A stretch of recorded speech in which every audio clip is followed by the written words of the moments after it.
echocardiographer. Marielle Scherrer-Crosbie, who has been now at the University of Pennsylvania. I met her back a few years ago when she was at MGA. She has an impeccable CV, graduating from medicine at the University of Paris, where she actually obtained degrees both in hematology and in cardiovascular disease before moving to the United States. She has made a career out of working with animal models, particularly mouse models of cardiotoxicity, and now it's in the process of translating her findings into the human studies of cardiotoxicity, particularly in breast cancer. I had the opportunity of working with her in several committees, and she's an amazing speaker, a brilliant person, and a very impressive team worker. It is a great pleasure to have you here talking to us about echocardiography and cardio-oncology in this forum. Marielle. Thank you so much, Mario, for those very kind words. And I will do my best to animate the Zoom meeting, which is a new format for us all, yeah? No disclosures. Please apologize for all of you who are joining. Please unmute your phones. Please unmute. Yeah, please mute your phones. It's a new era. So the talk will be divided in a few parts. And first of all, in the first about 10 minutes, I would like to give a broad overview on the importance of the field of cardio-oncology. So why cardio-oncology? So a staggering 48% of adults have cardiovascular disease in the US. The cardio-oncology is the new specialty of caring for patients who have cancer and cardiovascular disease in any form. So 48% of adults have cardiovascular disease in the US, and this is a number that keeps growing in the whole world. And this is data from China showing the increase in atherosclerotic cardiovascular disease in China in the last few decades. Now, similarly, there are 18 million cancers that have been noted worldwide in 2018. And it's projected that in 2040, there will be 27.5 million new cancer per year in 2040. And you can see the increase of cancers across the world. So just to set the stage, there are deep interactions between cancer and heart disease. And patients with cancer certainly die of heart disease. This is a work by Kelsey Stolfutz, that's a very recent work, where she analyzed actually the SEER data of the NCI and more than 7 million patients and showed several things. First of all, when you look at the mortality of cancer, the mortality of cancer decreases over time, but the mortality of cardiovascular disease in those patients increases over time. And in many cancers, the point of 50% is reached over the years.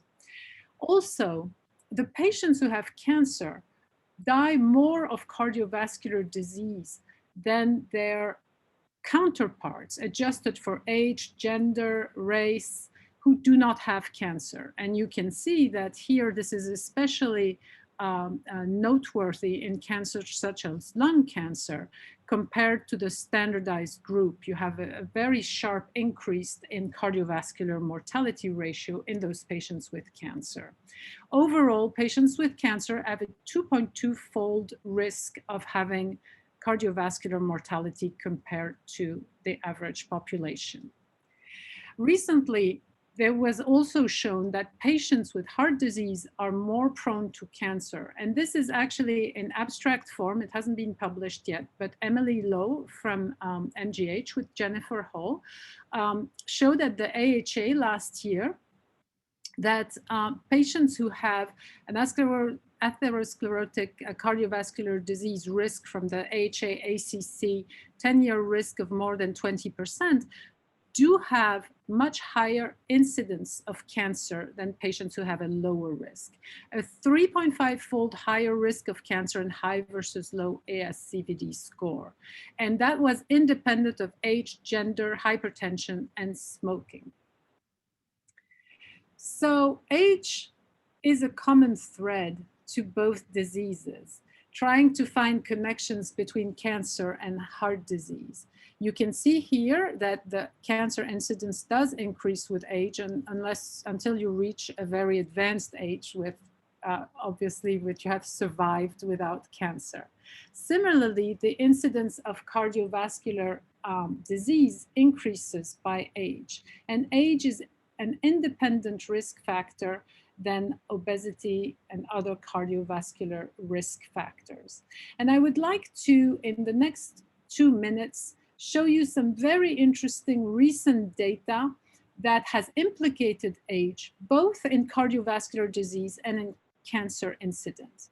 And this has been the study of single nucleotide variants and aging, which has been done in a seminal paper from the Brigham and Dana-Farber. Abert was the last author, and that looked at the incidence of those mutations, if you will, in relation to age. And they took 5,000 cancer-free individuals in 7 independent cohorts and measured the cells in the blood that had mutations, spontaneous mutations, and analyzed 160 hematopoiesis-related gene variant, and found that there was a huge increase of those mutations with age, and more than 15% of patients older than 65 years of age have more than 4% mutant blood cells. And they sort of identified, and this was known before, but these mutant blood cells come from hematopoietic mutant stem cells. And the hematopoietic mutant stem cells can grow into clones, and this is called the clonal hematopoiesis of intermediate prognosis. And as you can see, this chip is more frequent as we age. And what is the impact of this chip? Well, they found that in patients who had more than 10% actually of those mutated cells in their blood, there was a 40 increase in all-cause mortality, which is staggering. And here are the curves that they were showing with mutations and no mutations. And not surprisingly, because this has been known for years, these chips increase the risk of cancer long-term, in particular hematological cancers, in particular acute myeloblastic leukemia. But this is only in a small percentage of people who carry those mutations, 1% per year. What they found, which was really interesting, was that these mutations also increase the risk of coronary artery disease and stroke in a much higher percentage of patients, and that could much better explain the mortality. And these are some of the mutations they had identified. Now, to go further in the field, the question was, is this a bystander of the cardiovascular risk, or is this chip, this clonal hematopoiesis, driving coronary vascular disease? And there was some very elegant work from the team of Ken Walsh in Boston that showed that actually some of those mutations in mice, some deficiency of one of this gene there, the TET2, did increase atherosclerosis in mice. And they showed that this was through interleukin beta 1. And that was a fascinating concept of linking cancer and cardiovascular disease through interleukin beta 1 and inflammation. So age as a common risk factors. Other risk factors have been identified and obviously also link cardiovascular diseases and cancer, such as obesity and tobacco smoking in particular, again, through mechanisms such as inflammation, oxidative stress, and then hormone growth factors and cytokines.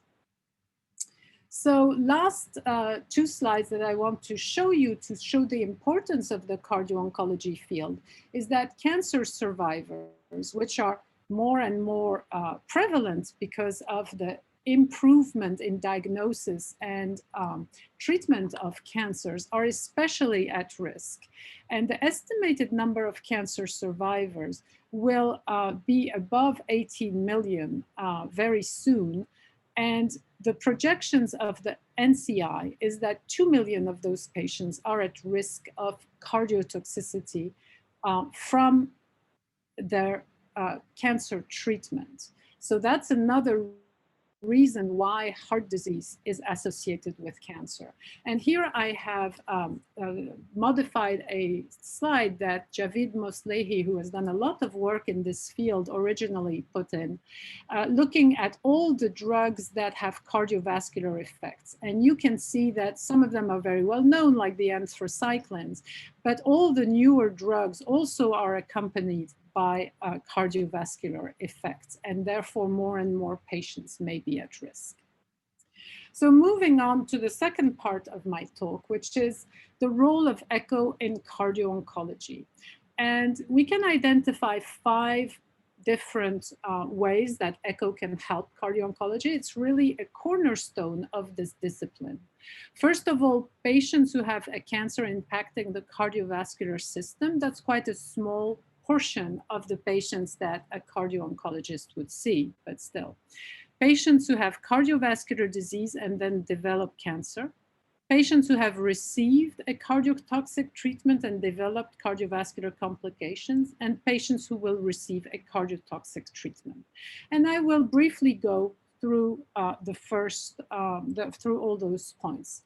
And the role of echo is to diagnose and monitor the cardiovascular issues that those patients have. So first of all, patients who have a cancer impacting the cardiovascular system, as shown here, this is an angiosarcoma that is seen on echo. You can see the diagnosis of cancer, obviously. Some characterization, although I fully recognize that MRI and CT may be a better technique for that, for especially the characterization. But this is a perfusion image using contrast and looking at the perfusion inside the tumor. And I don't know if you can appreciate that this seems to be vascularized. The guidance for the biopsy of TEE can be used, and then the surveillance for the chemotherapy and the diagnosis of cardiotoxicity. So just as a reminder for younger attendees that the cardiac tumors, the primary tumors are very rare, as you can see, and the benign tumors in those primary tumors represent 70 to 75% of the tumors, with the myxoma being the most frequent, and the angiosarcoma as the malignant more frequent. But metastatic are much more prevalent than the primary tumors, with melanoma, lung, breast, esophageal, hepatic, renal, and thyroid. Moving on to the second group of patients, the patients with cardiovascular disease who develop cancer. And this is an example of a 70-year-old woman with an anterior myocardial infarction 5 years ago, with a HER2 positive adenocarcinoma of the left breast, which is especially aggressive type of breast cancer, best treated with anti-HER2 antibodies, along with often anthracyclines. So here is the LVEF at 20%, and what are the guidelines in those patients? And I have copied a little insert from the one paper that gives guidelines in anthracyclines in patients with low EF, which as you can see is quite old and should not be initiated with a baseline LVEF of 30%. Of course, this is a discussion, this is a one-on-one case discussion with the oncologist. And then sequential studies obtained prior to each dose when the LVEF is between 30 and 50, and discontinue if there is an absolute decrease of 10% or final LVEF less than 30%. And in these patients, we were able to have tumorectomy and a TCH regimen, which does not include anthracycline, and which is probably not inferior to the anthracycline regimen, although in certain populations, anthracyclines are preferred, and follow-up echo at 1 month. So moving on to the patients who have or will receive a cardiotoxic treatment, and I will go into several points, and most of the work has been done in patients receiving anthracyclines, but I will, towards the end of the talk about more recent work with more recent chemotherapy or cancer treatments. This is a vast field, and I obviously cannot talk about everything. I won't talk very much about radiations, but this is some of the interesting work that has been done with ECHO. So the anthracycline-induced heart failure has been known since the origin of the anthracycline treatment in the 70s. And there were some older studies that showed a prevalence of symptomatic heart failure of 2.2 or 5.1% in those patients. At MGH, we actually redid a study because the anthracycline doses have been decreased in many types of cancer, and found in more than 5,000 patients that the prevalence of congestive heart failure and cardiac death, but especially congestive heart failure, was very close to what was reported previously at 2.8%. The risk factors are well known: the dose, the age, extreme, female, gender, associated cardiotoxic treatments, for example, the anti-HER2 inhibitors, such as trastuzumab, that we give in HER2 positive cancers, history of cardiac diseases, and impaired LV function, which is where ECHO has a role. So let's define better the role of ECHO. And first of all, what do we measure on ECHO? We measure the LVEF, and I just wanted this little vignette of a historical vignette. The LVEF was developed in the 60s, and the reason for developing the LVEF was that it was very similar in mammals of greatly different size. And there was some very important work by Edmund Sonnenblick at the end of the 60s, and he showed that the LVEF was reasonably correlated with the percent change in sarcomere length in an isolated papillary muscle, which is why it became a very robust index, and still is a very robust index of LV function. So here are the different methods recommended by the ASE, the American Society of Echo, which does not recommend the linear measurements, but sometimes that's all you have. And it's always better to have a clear picture than reporting a sophisticated index if you don't have a clear image. Biplane Simpson, and the famous 3D data set, which has no geometrical assumption and should be more accurate and reproducible, but as many of us in the Echo labs know, is not always very easy to acquire. So the role of echocardiography in detecting LV dysfunction. So how many times are you going to get LV dysfunction in an asymptomatic patient that you will get an echo on, prior, for example, to a chemotherapy or cardiotoxic treatment? This is data by Tommy Wang that he published from the Framingham data in Circulation. And what he found was that in asymptomatic patients, the asymptomatic LV dysfunction was found in overall 6% of men and 1% of, less than 1% of women. And of course, increased with age. So most labs actually do, recommend to do an echo before any cardiotoxic chemotherapy, because that's the rate at which you can see asymptomatic dysfunction, and you can also have a baseline, of course, cardiac function. So the echocardiography pre and post anthracycline, can it help? And this has still been a subject of controversy in the cardio-oncology field. So I'd like to bring some arguments to those. Here is actually a study from our group showing actually something that I really want to give as a message, which is that here is an EF in that's more than 2,000 patients getting anthracycline therapy. And this is their LVEF pre-anthracycline. And when your LVEF is less than the lower limits of normal, that was taking the ASE lower limit of normal, which is 52 in men and 54 in women, you can see that the MACE-free survival, this was basically congestive symptomatic heart failure, is lower. But what I want you to notice is that even in the lower limits of normal to the lower limits of normal +5, you do have a slightly increased risk.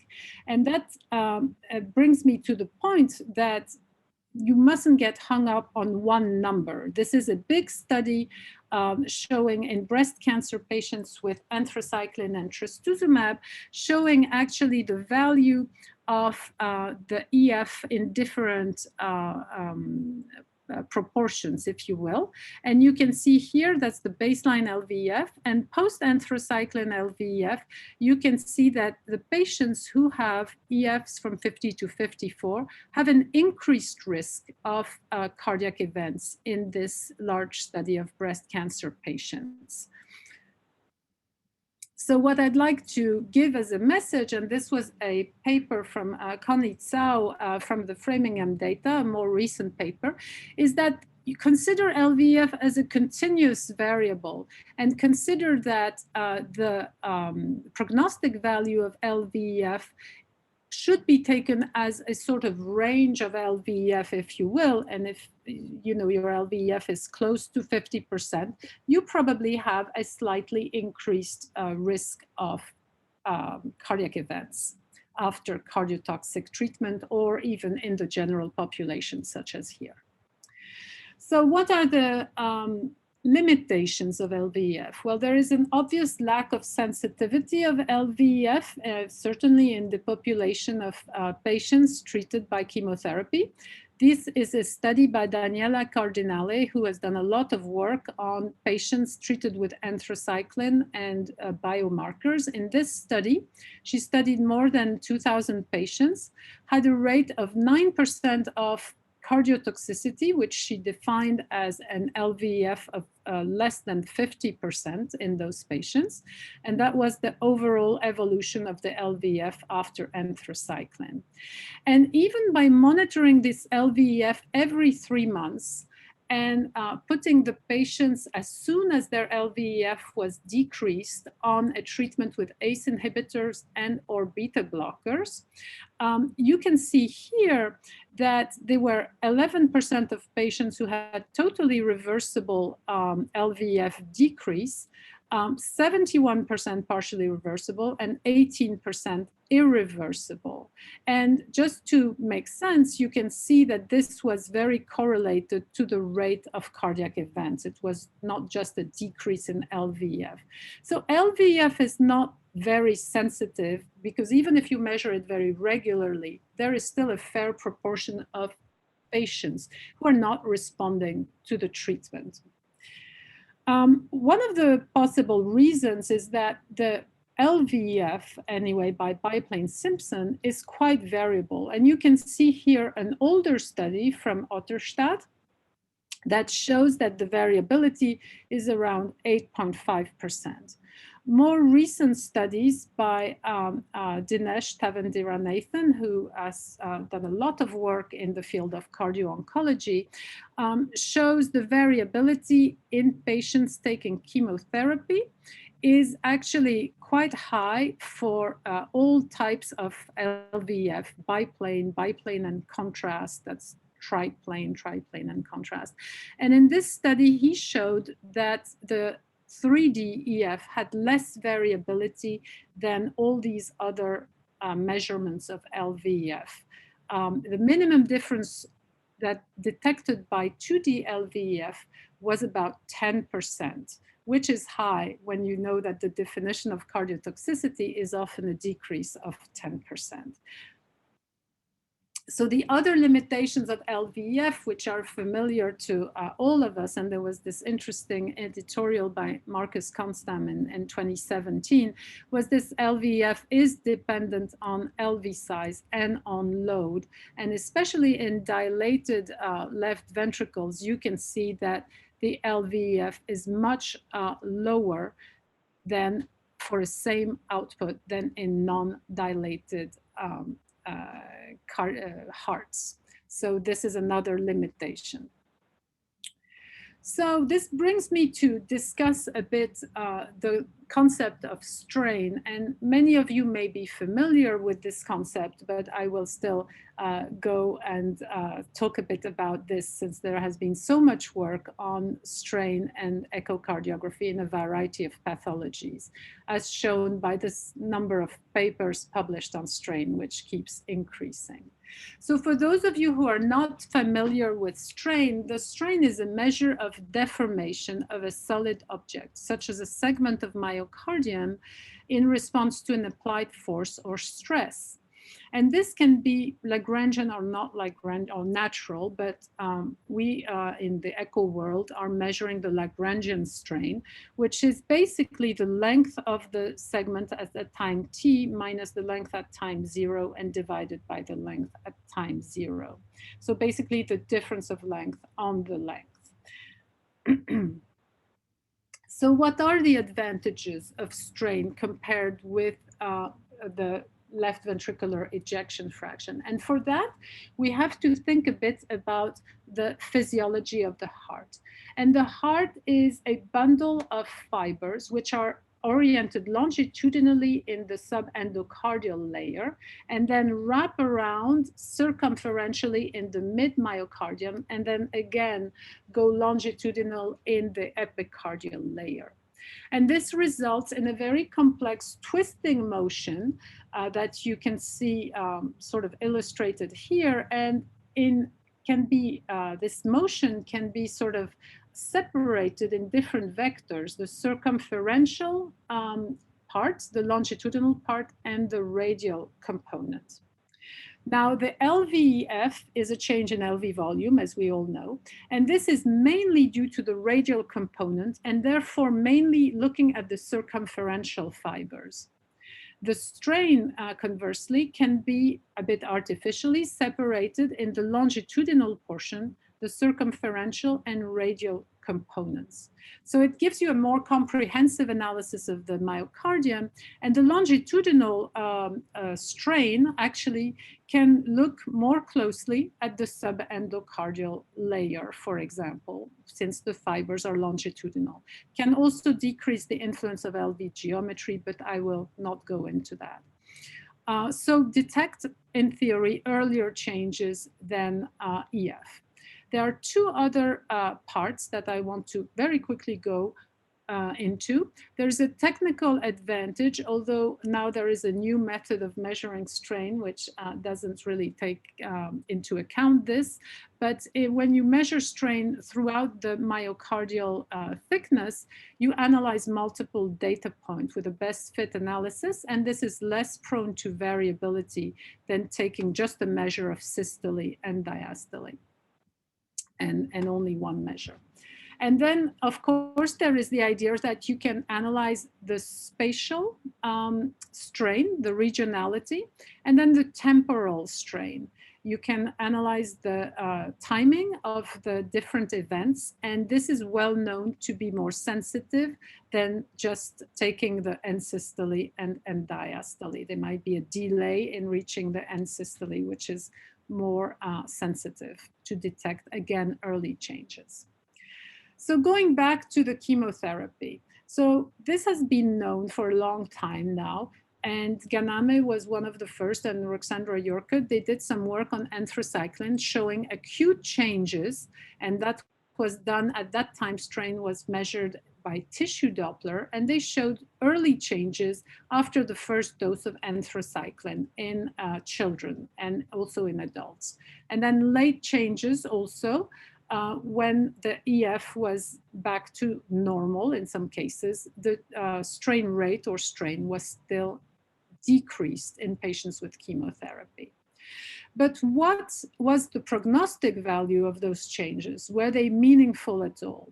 And so at this point, we asked for some help from the mice, and you can see here a mouse heart, a dilated cardiomyopathy actually, and this is a embryonic heart next to an M&M. But ECHO has many capabilities, and this is some of the latest generation of machines that are dedicated for the mice with a 30 megahertz probe. The other thing with the mouse heart that you have to know is that it beats between 500 and 700 beats per minute. So this is obviously slowed down, this parasternal view with the apex here. So a while ago, Igal Sebag, who was in my team, validated in mice the value of strain rate that you can see here. And then since then, there has been quite a lot of work in mice looking at more recent algorithms validating strain in mice. So we were interested for a long time, and Tom Nealon, who was a fellow in my team, was especially interested in chemotherapy. And so we looked together at the sensitivity and the prognostic value in mice of the strain rate when they were treated with doxorubicin. And we showed that the strain rate was decreased early on after an acute treatment, but also importantly that there was a prognostic value of the strain rate in the mice treated chronically by doxorubicin, so anthracycline. And you can see here that the mice that had a large reduction in strain rate early on would basically die more than mice who did not. So this led actually to a study that, that we did a few years ago again in a multi-center, a longitudinal study looking at women with breast cancer treated with anthracycline and trastuzumab. And our results were that in women treated by these drugs, an early decrease in 10% actually of the peak longitudinal strains seen just at the end of the anthracycline treatment was predictive of a later decrease in LVEF. And this was confirmed by the team of Tom Marwick, who also looked at the value of strain and showed that a decrease of strain, and in his cohort, it was 12%, was predictive of a later decrease in LVEF. So we went on to look at the value of strain in different populations of patients treated by chemotherapy, and especially hematological cancer. I'll talk about this a bit later. But this we thought was especially valuable in patients who had a baseline LVEF that was in the lower limits of normal to 50 to 59%, in which you're not really sure of the value of your LVEF, and you're not really sure if the heart function is really normal. And that was a paper by Negar Moussavi, who is now in Montreal. And she showed that compared to a clinical model or a clinical plus LVEF, the addition of the strain to the LVEF was a better prognosticator of patients who would develop symptomatic heart failure. And that was at baseline. So patients who had a lower strain were basically more prone to developing heart failure after chemotherapy. She also showed that this was related to survival, as you can see here. Moving on, we identified a population that was especially interesting in terms of cardiovascular events.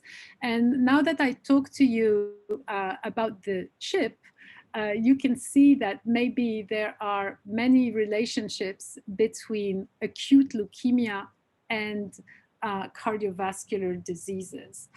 We found in larger cohort, both at MGH and at Penn, that the patients with acute leukemia had quite a heart rate of symptomatic heart failure.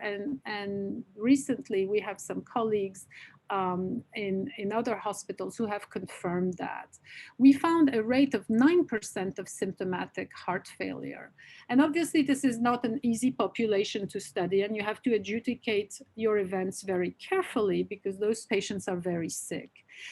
This is a paper that Yu Kang was the first author on, in which she developed a risk score, including the baseline global longitudinal strain, the LVEF, pre-existing cardiovascular disease, acute myeloblastic leukemia as opposed to lymphoblastic leukemia, anthracycline dose, and age, and put them into a score. And you can see that the patients with a high risk score from 14 to 21 points had a staggering, actually 35% development of heart failure after 1 year in this particular cohort.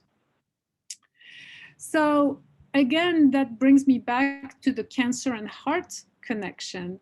And two arguments to say that the cancer itself, not only the treatment, those patients receive anthracycline and in large doses and quite quickly. So that may contribute, of course. But this is a paper from Bruna Assunção, who looked in patients with acute leukemia and compared with similar patients. They were women with breast cancer and without cancer. And we chose these patients without any cardiovascular risk factors so that we wouldn't be confounded by this. And she found that prior to chemotherapy, the patients with acute leukemia, or at least a proportion of patients with acute leukemia, had a strain that was, as you can see in this graph, higher, but the higher actually means lower, which doesn't help the good understanding. But this is abnormal strain, basically. And so there is something in the milieu, in the environment of acute leukemia that is associated with a decrease in strain, and that may reflect some impairment of the LV function. You know, acute leukemia is a systemic disease, and so there is a lot of cytokines and other biomarkers that are maybe circulating and may be responsible for that. Again, this is an argument that in the paper of Yu Kang, the treatment strain predicts non-cardiac mortality in acute leukemia. And that tells us that this pre-treatment strain is also associated with the tumor burden, if you will. So another argument to think that maybe it's the tumor itself, I mean, this liquid tumor, obviously, that would be associated with cardiac function. So in the last part of my talk, I want to talk a bit about other therapies than anthracycline. And some newer therapies are the chimeric antigen receptor T cells. And this is something that actually was developed at Penn, but now has been obviously extended throughout the world, where the patient's T cells are re-engineered to express an antigen receptor that's going to ligate to a B cell in cancer. So basically in lymphoma, B cell lymphoma, or in acute lymphoblastic leukemia, for example. And this antigen is going to be attached to the re-engineered T cell, who will then destroy the cancer cell. So these therapies are very new. They've been introduced around 2012, 2013. And we looked at a large cohorted Penn of 145 patients and found that 21% of those patients had a major cardiac event, which was very early on, as you can see here. There was a median of 11 days and very linked to some inflammatory cytokine release syndrome. So again, you know, it's sometimes complicated to see what is responsible for what, but certainly those patients are very sick and they also have a high rate of heart failure. The echo, unfortunately, this is a retrospective study, so it will need more research, but certainly in the patients, the 17 patients who had echo during MACE, their EF was low compared to the normal population, obviously. So more to come. And I want to finish the new treatments by looking at the immunotherapy, the checkpoint inhibitors. So this has been also a revolution. So the CAR T cells have been really very impressive in patients who didn't respond to routine therapy. Now the immune checkpoint inhibitors, now there are 7 FDA-approved immune checkpoint inhibitors, and you can see here in a variety of cancers. I mean, melanoma was one of the ones where it's started, but now there are so many more. What's the mechanism of action of the checkpoint inhibitors? I think it's important to understand so we can understand why they have their side effects. So you can see here some of those checkpoint inhibitors. So the main ones are the PD-1, PD-L1 checkpoint inhibitors and the CTLA-4 checkpoint inhibitors. So the tumors are very clever, and so they have these antigens that are expressed and which basically sort of ligate to inhibitory transmembrane proteins, the PD-1, PD-L1 system, and similarly the CTLA-4 system here. And the checkpoint inhibitors are binding to those inhibitory systems, which means that the T cell now is activated and can kill the tumor cell. Unfortunately, it turns out that some of these antigens are expressed by the myocardium, especially the injured myocardium, and therefore making the myocardium a target for those activated T cells. And this results in what's been described as immune checkpoint inhibitor associated myocarditis. This has been shown, especially in the team of Tom Nealon, who has several sites, and they looked at the incidence. They were wondering if it was 1%, but as you may know, it might be much higher if we're not following the patients, and it's a bit unclear at this point what we do if we have an elevation in troponin, since this is a very frequent aspect of those myocarditis, as you can see here, what we should do in terms of treatment. The thing I want you to notice here is that in this first series of immune checkpoint inhibitor myocarditis, the LVEF was very often normal. But there might still be a place for imaging, and I won't go into the MRI results. These are not this is not the topic of my talk, but there's also some heart failure that is associated with the checkpoint inhibitor non-myocarditis, and which also may benefit from an evaluation of the function. So there was a recent paper that was published by Mahmoud Adewala and the team of Tom Nealon, and that's this in 101 patients with this immune checkpoint checkpoint inhibitor, which is very severe, as you can see, once it's detected anyway, once it's symptomatic, I should say. And with 51% of major adverse cardiac events, mainly conduction abnormality, cardiogenic shocks, and cardiac arrests, actually, which are very obviously severe side effects. And in this rather provocative paper, the patients had an echo when they were admitted for myocarditis, and you can see that some patients had reduced EF and some patients had preserved EF. And the important thing I want to say is that 60% of patients had preserved EF, and that was the same thing in the MRI results, 60% of preserved EF. The interesting thing is that in both the patients with reduced EF and preserved EF, a lower strain at the time of admission was associated with a worse prognosis. So maybe some prognostic value, again, of the strain in this population. Now, I want to just say that it's important to measure the strain properly. That's a paper by Dr. Tavandiranathan showing that measuring the strain only on the four-chamber may be less apt to detect subsequent decreases in LVEF than when you measure it on all three views. But again, if you're in an echo lab, you will know that unfortunately, sometimes the tracking is not as good in all three views.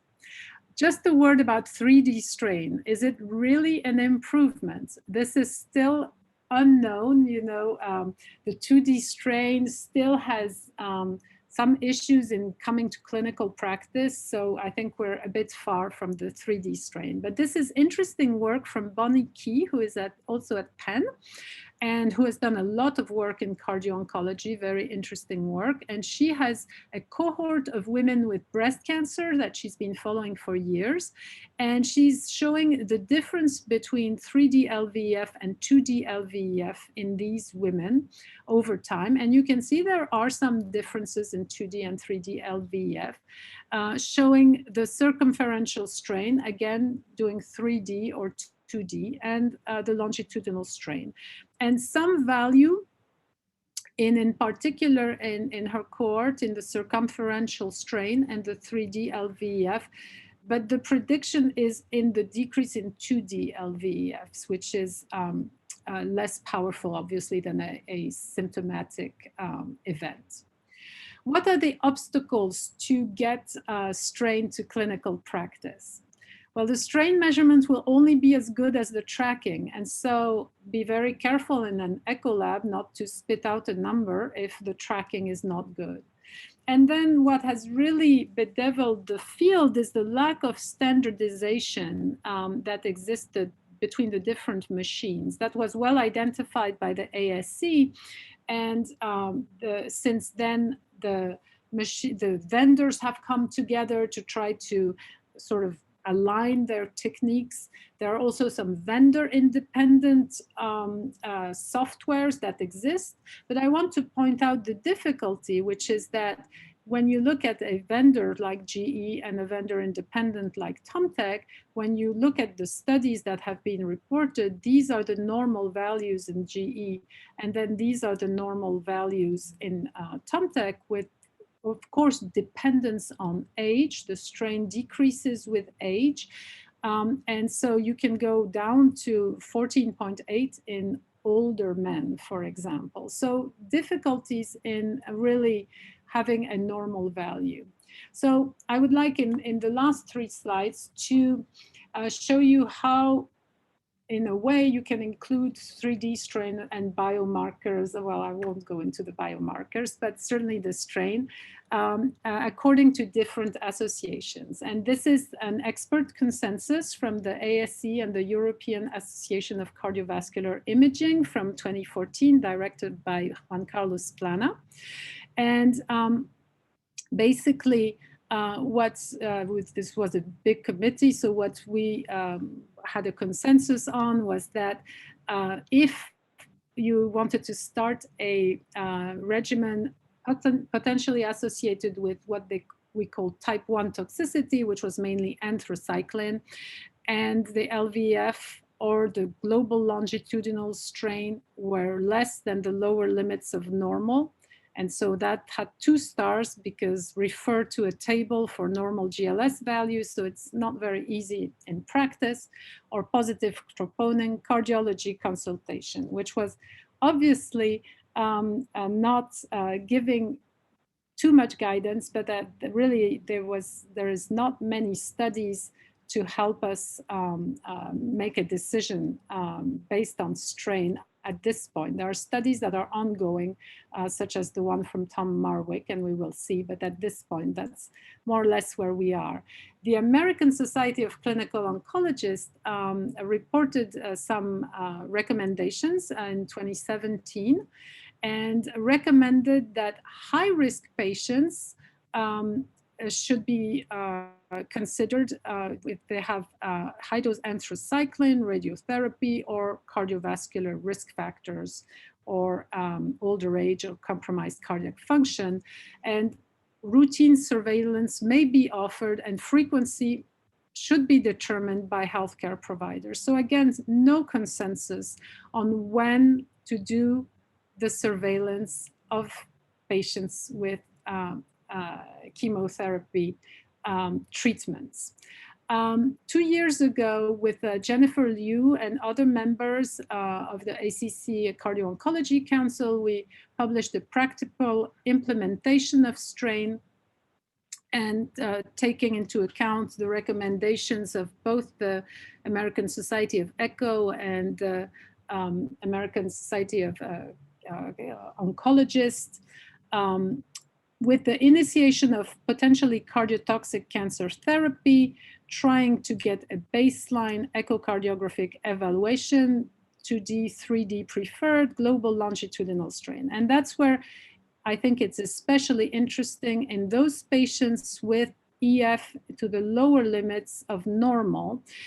We identified as 16 as a value that could be practical if the tracking is good, obviously, or a 15% drop. But with the variability in our lab, we use the 16%. And what do we do in that case? Well, this is a marker of increased risk. Consider contributing pathology, optimize existing cardiovascular risk factor with closer surveillance, and consider cardioprotective medication if there is a reason to give ACE inhibitors and beta blockers, for example, for hypertension. We will certainly do that. That's where we are at that point.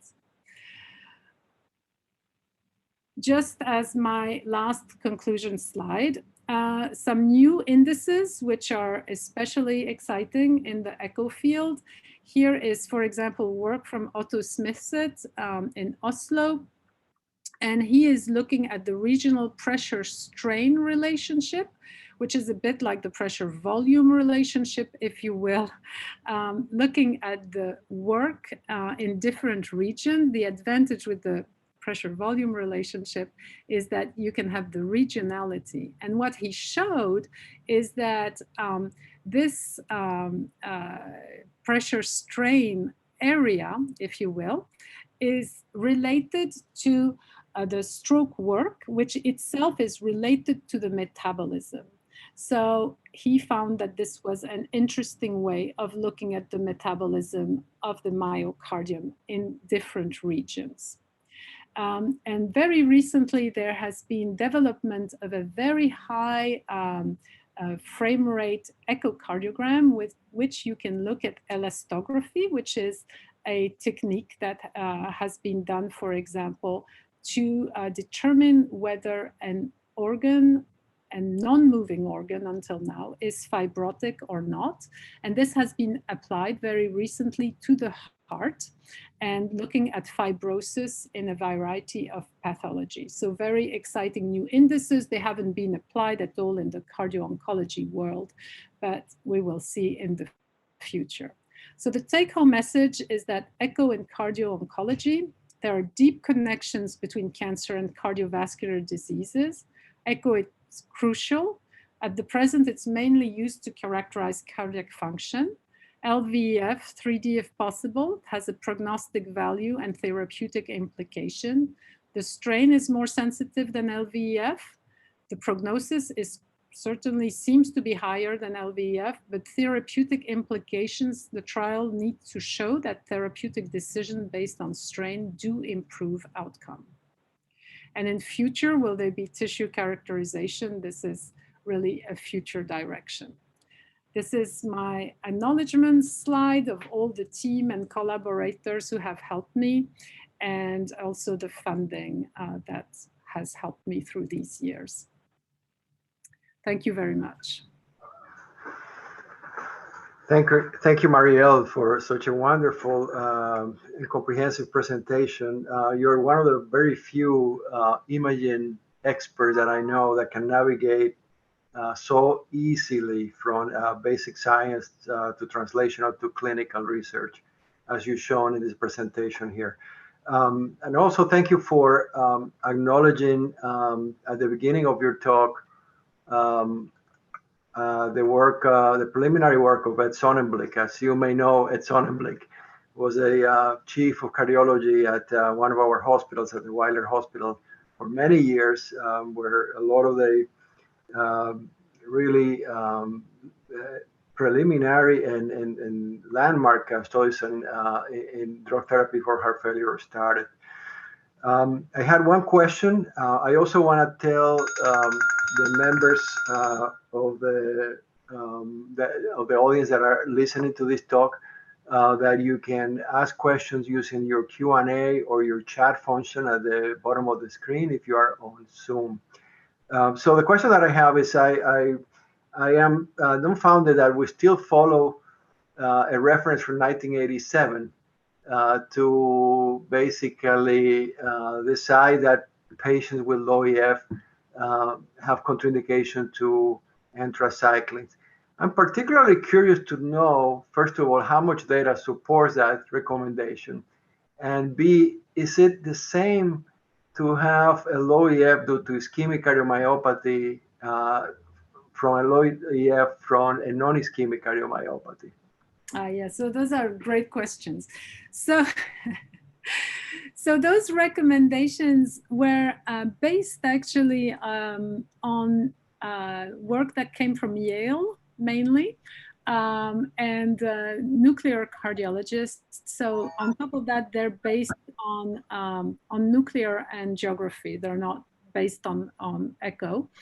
And, you know, they were basically practical recommendations.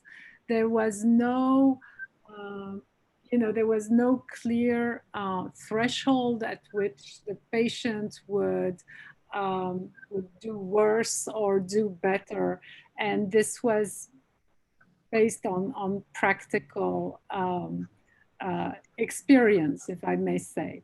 So the bottom line is that it is very hard to develop, a clinical recommendation on patients with low EF, because the oncologists have really steered away from those patients.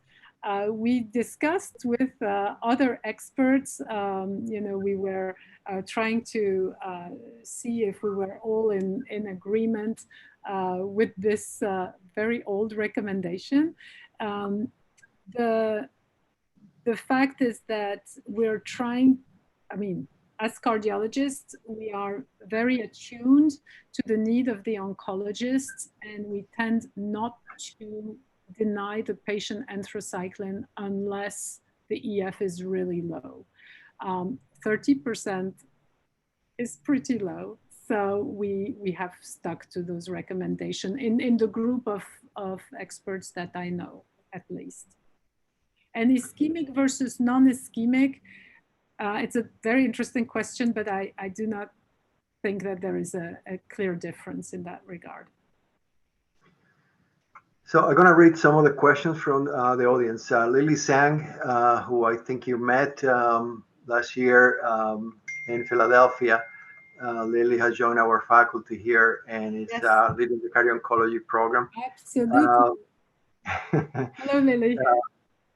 She had two questions here. One is, can you please discuss your approach and threshold in initiating modifying cardiotoxic chemotherapy based on LVEF or GLS? So what protocol do you follow for modifying cardiotoxic chemotherapy?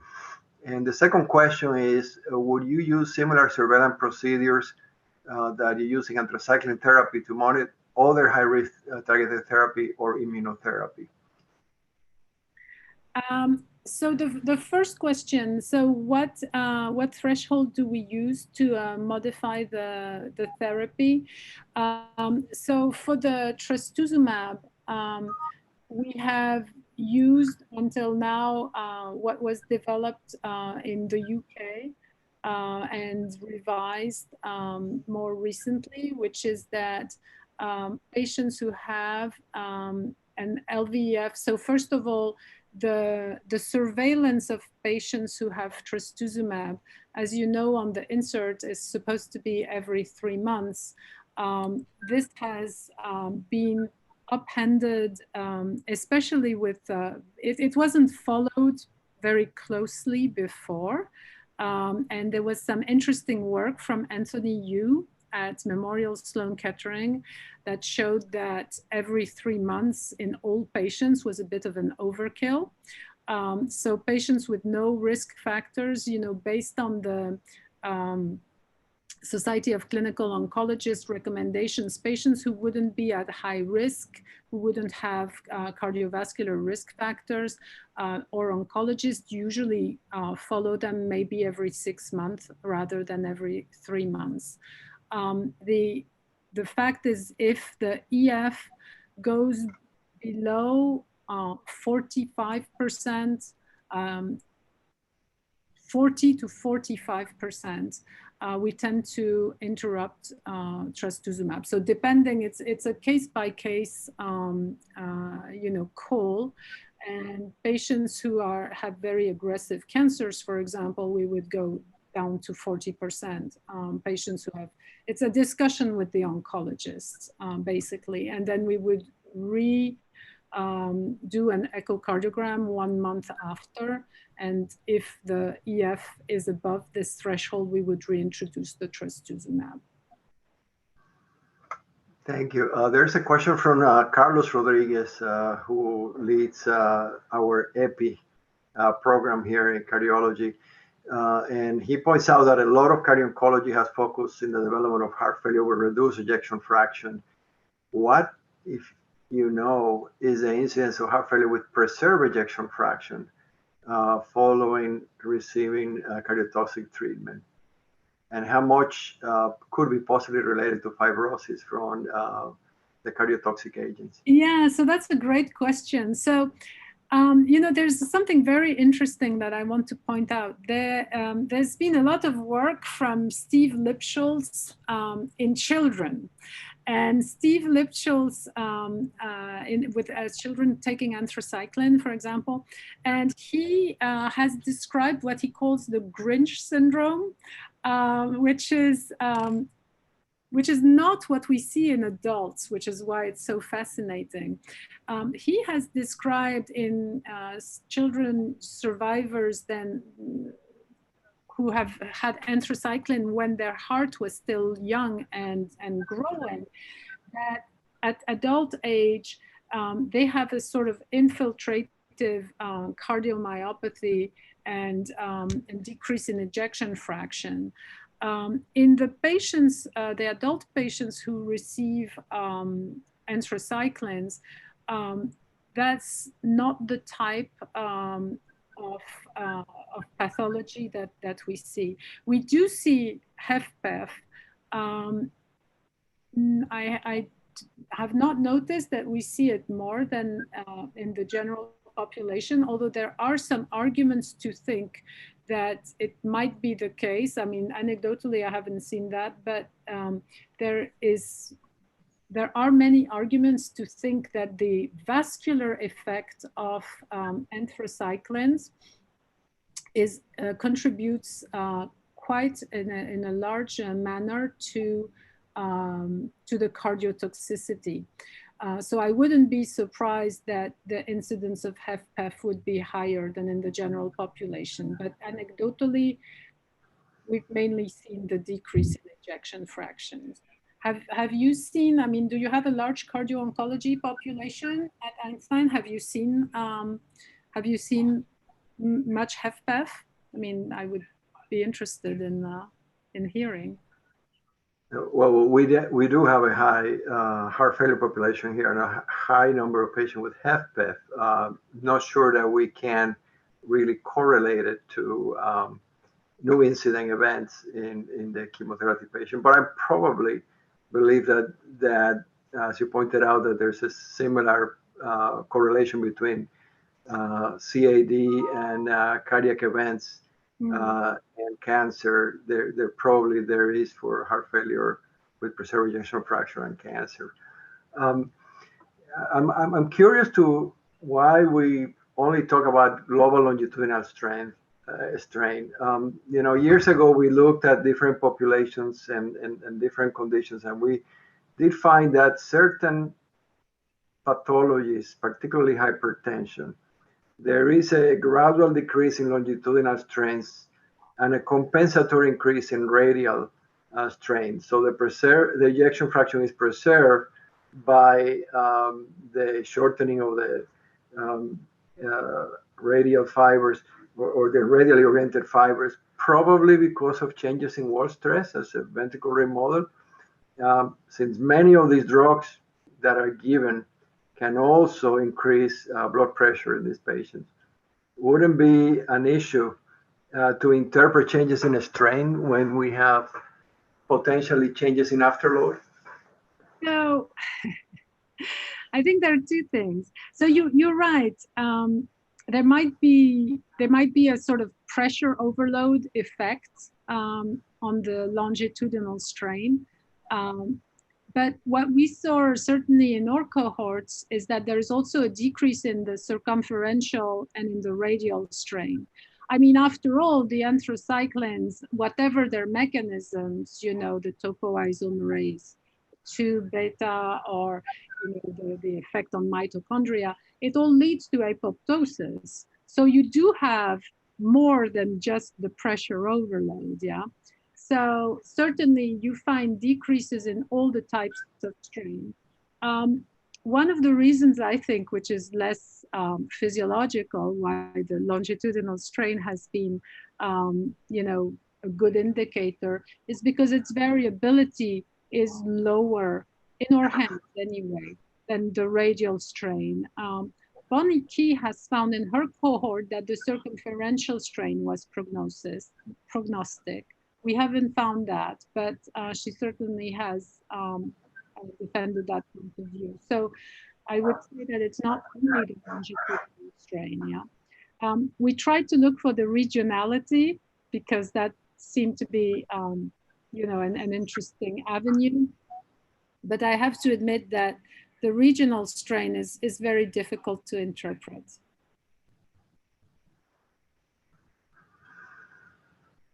Well, if there are no more questions from the audience, I want to thank you again, Marielle. I hope that next time that we get together, we can get together. I was just thinking this is a weird way to give grand rounds. It is. We're still trying to get used to, and your presentation was impeccable and very informative, and you know, really raises a lot of questions and ideas to all of us. So I want to thank you again. Well, thank you very much. Thank you. Thank you, Marielle. That was fantastic. I really enjoyed your talk. Thanks, Cynthia. Thank you. Great to see you. Yeah, see you soon. We can talk offline at another time. Okay. Right. Bye-bye. Yeah. Have a good evening. Yeah, Bye. thank you. Bye, Lily. Bye. Okay, wait, I gotta get back into the thing. I can't get in it. There we go. There we go.